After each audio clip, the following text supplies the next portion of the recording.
স্বাস্থ্য সেবার যদি আমরা খাবারটা যদি খেতে পারি, এটা যদি উনি নিশ্চিত করে, আমার মনে হয় আপনাদের আর কোনো কিছু প্রয়োজন নাই। আর এটার জন্য আমরা 17 বছর আন্দোলন করছি, তাই না?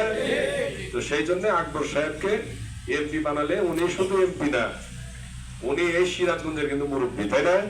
আমি আপনাদের এর আগে বলছি যে মুরব্বী যেগুলা ছিল আমার বাবা সহ তারা কিন্তু মারা গেছে।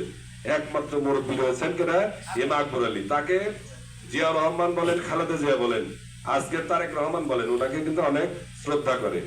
তো সেই জন্য ওনাকে যদি এমপি বানান তাহলে কি হবে, কিরকম লাভ হবে? এমপি বানাইলে কি হবে, উনি মন্ত্রী হবে। সেই জন্য আপনারা দয়া করে ঘরে ঘরে আজকের থেকে কাজ করেন, মা বোনদের, তরুণদের ঘরে ঘরে যান। আপনারা যে কাজ করলে উনি এমপি হলে মন্ত্রী হবে। আর এই দেশ, এই উল্লাপাড়া, শুধু উল্লাপাড়া না, উনি মন্ত্রী হলে সিরাজগঞ্জ জেলায় উন্নয়ন হবে। উনি কারণ কি?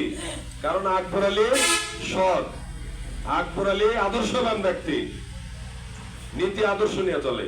সেই জন্য উনি এমপি হলে মন্ত্রী হবে, মন্ত্রী হলে সিরাজ জেলা উন্নতি হবে।